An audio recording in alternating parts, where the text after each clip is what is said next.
अगले कॉलर से और बात करते हैं। नमस्कार। हेलो।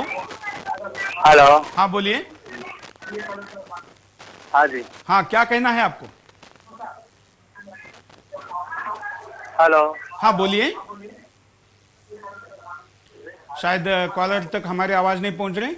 हम अगली कॉलर के पास चलते हैं, उनकी राय लेते हैं।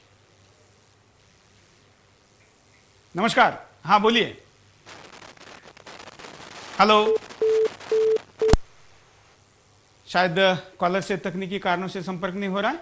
अगले कॉलर के पास चलते हैं। चलिए, कॉलर के पास चलने के पहले परिणामों पर नजर डालते हैं कि क्या परिणाम होते हैं जब दिग्विजय सिंह जैसे लोग ऐसे बयान देते हैं। देश में आतंकी घटनाएं बढ़ेगी, जिससे कट्टरपंथियों के हौसले बुलंद हो जाएंगे और वो अपने मकसद में कामयाब हो जाएंगे। देश के विभाजन का खतरा बढ़ेगा। एक बार फिर देश के विभाजित होने का डर रहेगा, क्योंकि ये कट्टरपंथी देश को तोड़ना ही तो चाहते हैं। लोग हिंदू मुसलमानों में बट जाएंगे, जिससे देश में सांप्रदायिक तनाव बढ़ेगा और लोगों में देशभक्ति की भावना घटेगी। नेताओं से जनता का विश्वास उठेगा, क्योंकि लोगों में ऐसी भावना आने लगी है जिसे जनता सोचती है कि ये नेता ही आतंकवाद को खत्म नहीं करना चाहते और इसे राजनीति करने के लिए बनाए रखना चाहते हैं। पाकिस्तान के हौसले बुलंद होंगे, जिससे पाकिस्तान को फायदा होगा, क्योंकि भारत में ऐसे लोग पाकिस्तान की उस चरमपंथी हमलों की साजिश को देश के लोगों की साजिश बताकर पाक का साथ दे रहे हैं। जितिन प्रसाद नोएडा से एसएमएस करके कह रहे हैं कि सरकार के दो चेहरे हैं, एक मौनगिरी प्रधानमंत्री और दूसरे बड़ बोले दिग्विजय सिंह। हमारे कवि इस विषय पर कुछ कहना चाहते हैं। सोलंकी जी। सुरेश जी, एक बात बड़ी स्पष्ट जान लेनी चाहिए। भारत की जो संस्कृति है वो भीवादी संस्कृति है। एक हीवादी मानसिकता संस्कृति होती है और एक भीवादी होती है। अनेक जाति पंथ संप्रदाय के लोग इस देश की यहाँ पर रहते हैं और बड़े भाईचारे के साथ भी रहते हैं, ऐसी कोई समस्या नहीं है। लेकिन जब ये लोगों की नज़रें हिंदुस्तान की संस्कृति को बर्बाद करने पे लगी हुई हैं, हजारों साल का जो संघर्ष था, गुलामी भी कही जाए उसको, तो उसमें जो हिंदुस्तान को बर्बाद नहीं कर पाए, वो 50-60 सालों में ये सो कॉल्ड सेकुलरिज्म जो चला है ना, छद्म धर्मनिरपेक्षवाद, इसने देश में बहुत संकट पैदा किया है। और जब ऐसी बातें आती हैं तो मुझे लगता है कि शांति अहिंसा की बातें तो अपनी जगह ठीक हैं, लेकिन क्या शांति अहिंसा से ये इन समस्याओं के समाधान निकल रहे हैं क्या? तब मैंने लिखा था कि अपना क्या है, हम तो गौतम गांधी के अनुयायी हैं, हमने छोड़ी नहीं अहिंसा कितनी चोटें खाई हैं, और लाशों पर भी खड़े खड़े हम गीत शांति के गाते हैं, हम इतिहासों की भूलों को बार बार दोहराते हैं। जो निरपेक्षवाद के पोषक छद्म सेकुलरवादी हैं, जो निरपेक्षवाद के पोषक छद्म सेकुलरवादी हैं, लोकतंत्र की बर्बादी के ये असली अपराधी हैं। कुछ स्वार्थों के पोषक हैं, कुछ दास हैं केवल नारों के, कुछ कायरता के प्रतीक और दास हैं भ्रष्टाचारों के। और ऐसे कायर मां को घायल देख अगर ना आए जोश जवानी में, मां को भारत को घायल देख अगर ना आए जोश जवानी में, ऐसे कायर डूब मरे जाकर चुल्लू भर पानी में। जिनके कुटिल कारनामों से भारत मां शर्मिंदा है, मीर जाफरों जयचंदों की नस्ल अभी भी जिंदा है, मीर जाफरों जयचंदों की नस्ल अभी भी जिंदा है। तो ये जो सारा कुछ चल रहा है षड्यंत्र देश के खिलाफ, देश की एकता अखंडता के खिलाफ, इसका जो समाधान होना चाहिए, एक छंद मुझे याद आता है कि अब नहीं हिंसा कोई कूटनीति राजनीति, चारों ओर क्रांति का ही गान होना चाहिए, और सारी वसुधा कुटुंब मानते रहे मगर निज संस्कृति का भी मान होना चाहिए। तो देश की विशेषता अनेकता में एकता है, वंदे मातरम वरदान होना चाहिए, और जाति पाति भाषा धर्म और प्रांत से भी पूर्व सबके दिलों में हिंदुस्तान होना चाहिए जी, सबके दिलों में हिंदुस्तान होना चाहिए। लेकिन ऐसे जो जिनका ये विषय चल रहा है दिग्विजय सिंह जी का, ऐसे लोगों के दिलों में हिंदुस्तान नहीं धड़कता है, इनके दिलों में धड़कता है कहीं तुष्टीकरण और वोटों की राजनीति का वो साजिशपूर्ण जो विचार है, स्वार्थ धड़कता है इनके दिलों में, हिंदुस्तान नहीं धड़कता है। तो ऐसे लोगों को जो भी आप निश्चित रूप से इस देश के कॉलर निरंतर जो अपनी प्रतिक्रियाएं दे रहे हैं, वो निश्चित रूप से कुछ ना कुछ ऐसा होना चाहिए देश की सरकार की ओर से या कहीं हमारे उच्चतम न्यायालय की ओर से कि इस पर प्रतिबंध लगे, ऐसा ये स्टेटमेंट नहीं दिए जाए। बिल्कुल। हमें कॉलर के पास चलते हैं, उनकी प्रतिक्रिया लेते हैं। आप भी अपनी बात को कह सकते हैं। जिले से हाँ हाँ। ये सिमी जो है दिग्विजय सिंह के टाइम पे ही पनपा है यहाँ पे मध्य प्रदेश में, और हो सकता है इनका कोई संबंध हो सिमी के विषय में। हमेशा ही सहानुभूति भरी बातें करते हैं। मैं तो ये चाहता हूँ कि इनके सिमी से संबंध है, शायद इसकी जांच होनी चाहिए।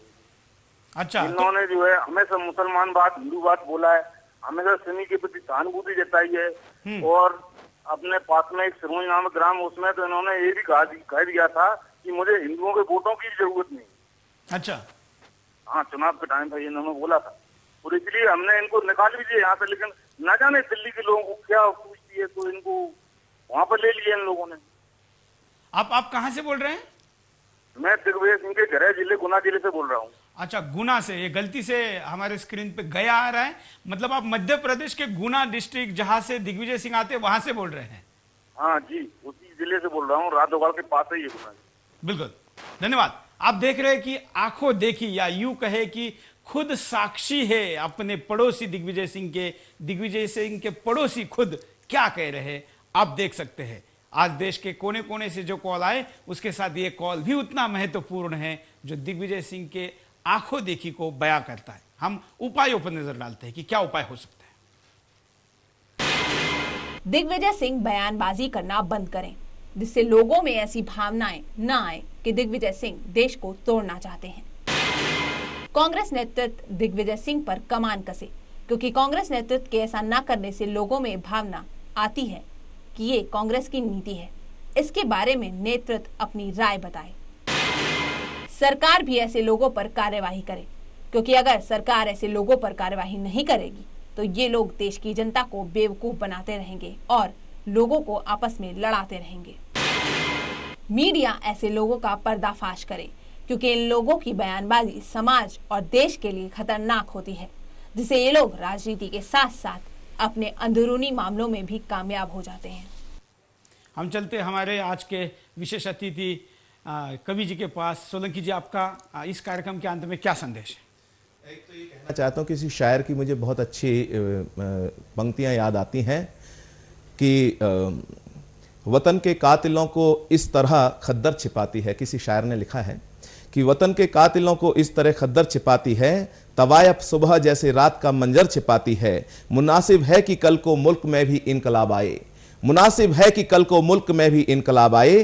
तमाशाई बुतों की भीड़ अब पत्थर छिपाती है। इस देश की जनता, इस देश के लोग, जो देशभक्त लोग हैं, चाहे हिंदू है, मुसलमान है, किसी भी जाति पंथ संप्रदाय का है, वो सब कुछ देख रहा है, आराम से देख रहा है। आक्रोश है, लेकिन अभिव्यक्त उस तरीके से नहीं कर पा रहा है। लेकिन एक दिन ऐसा आएगा, लोकतंत्र की जो महाशक्ति है, वो महापर्व का दिन होता है, मतदान का दिन, वो सब याद रखेंगे अपने दिल में इस आक्रोश को, इस बढ़ते हुए अत्याचार को, अनाचार को, भ्रष्टाचार को, और इस साजिशों के खेल को जो हिंदुस्तान को कहीं धर्म संप्रदाय जातिवाद, कहीं इस तरीके के आग में धकेलने की कोशिश की जा रही है, और राष्ट्रवादी शक्तियों को देशभक्त लोगों के ऊपर लांछन लगाने का दुष्चक्र चलाया जा रहा है। तो निश्चित रूप से इस देश के लोगों को ये दिखाई दे रहा है। साहब, मैं कुछ पंक्तियां अंत में कहना चाहूंगा कि भारत की अस्मिता को तार तार करता जो ऐसे देशद्रोही पे ना उपकार कीजिए,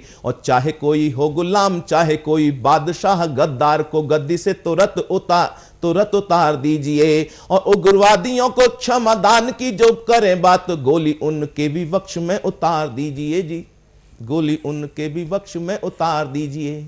आखिर हमारे कवि का भी संयम यहाँ पर टूट गया, या यूं कहे कि आवश्यकता को उन्होंने भाप लिया, और उन्होंने भी कवि को जो शब्द नहीं बोलने चाहिए, एक भारतीय होने के नाते शायद उनको ये शब्द बोलने पड़े। आपका धन्यवाद, आज के कार्यक्रम में आपने समय दिया, आप यहाँ पर आए। हम आपका भी धन्यवाद करते हैं। आपने भी हिम्मत दिखाते हुए अपने गांव, अपना पता, अपना सब कुछ बताते हुए एक टीवी चैनल पर देश के महासचिव को, देश के सत्ताधारी पार्टी के महासचिव के खिलाफ अपनी बात को कहा है। ये लोकतंत्र का एक परिणाम है, लोकतंत्र की ताकत का परिणाम है। लेकिन ये ताकत कहीं हाथ दिखाने तक, बात दिखाने तक, आवाज उठाने तक ही सीमित रहती है, और इसलिए यही भारत का सहिष्णु समाज है, जिसकी अति सहिष्णुता से कभी औरंगजेब पैदा होता है तो कभी दिग्विजय सिंह जैसे लोग पनपते हैं। हमारे सहिष्णुता को हमें विधायक तरीके से शक्ति के रूप में भी अभिव्यक्त करना जरूरी है। अगर हम उस अभिव्यक्ति को जारी रखेंगे तो ना बाहर से यहां पर कोई आक्रमणकारी आएगा, ना यहां की जमीन में भी कोई गद्दार जन्म लेगा। आशा करते हैं कि हम सब इस विवेक की दिशा में भी शक्ति के साथ आगे बढ़ेंगे। आज के लिए इतना ही। जय हिंद।